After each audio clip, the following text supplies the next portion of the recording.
राहुल गांधी के विदेश की धरती पर दिए गए बयान से भारत में राजनीति शुरू हो चुकी है। उसको लेकर भारतीय जनता पार्टी सवाल उठा रही है कि बार बार राहुल गांधी भारत के लोकतंत्र पर सवाल क्यों उठाते हैं। दूसरी तरफ नागपुर में वहां सरसंघ चालक मोहन भागवत कह रहे थे कि एकता में ही भारत की शक्ति है और राष्ट्र निर्माण को लेकर सभी लोगों को साथ में आना चाहिए। दूसरी बात उन्होंने यह भी कही कि हिंदू राष्ट्र की बात एक बार फिर उन्होंने कही, जो भी भारत में रहता है वो हिंदू है वगैरह वगैरह, वो सारी बातें उन्होंने वहां पर कही है। 100वां साल है दरअसल राष्ट्रीय स्वयंसेवक संघ का। इन सारी मुद्दों को लेकर हम चर्चा करेंगे। हमारे साथ में तमाम मेहमान जुड़ चुके हैं। प्रेम शुक्ला,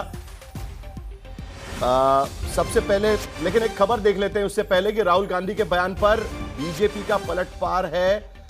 बीजेपी कह रही है कि विदेशी दौरों पर राहुल गांधी बुराई करते रहते हैं।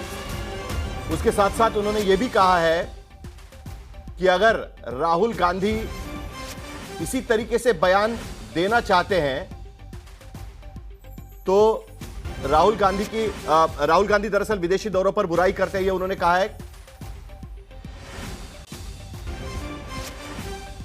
आइए सुनते हैं कि राहुल गांधी के बयान पर कोई कसर नहीं छोड़ते। दरअसल यहां पर भारतीय जनता पार्टी की प्रेस कॉन्फ्रेंस हुई है, क्या बोला है भारतीय जनता पार्टी ने, जरा सुनते हैं एक बार।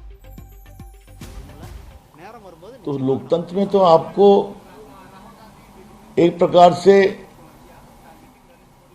गाली देने का अधिकार दे रखा है हिंदुस्तान में, और आप कह रहे हैं लोकतंत्र नहीं है। यहां पर आप राहुल गांधी सब कुछ बेबुनियाद बेशरम भरी बातें करते हैं भारत के खिलाफ, भारत में, और विदेश में कहते हैं कि भारत में बोलने की आजादी नहीं है। पूरा लोकतंत्र है, देश के लोग आजाद हैं। लेकिन राहुल गांधी की समस्या ये है कि उनको वोट नहीं मिलता तो सत्ता चाहते हैं, और अगर विदेश में जाके भारत को अपमानित करिएगा तो जो भी सीट मिली है जनता वो भी नहीं जिताएगी आपको, जान लीजिए आप।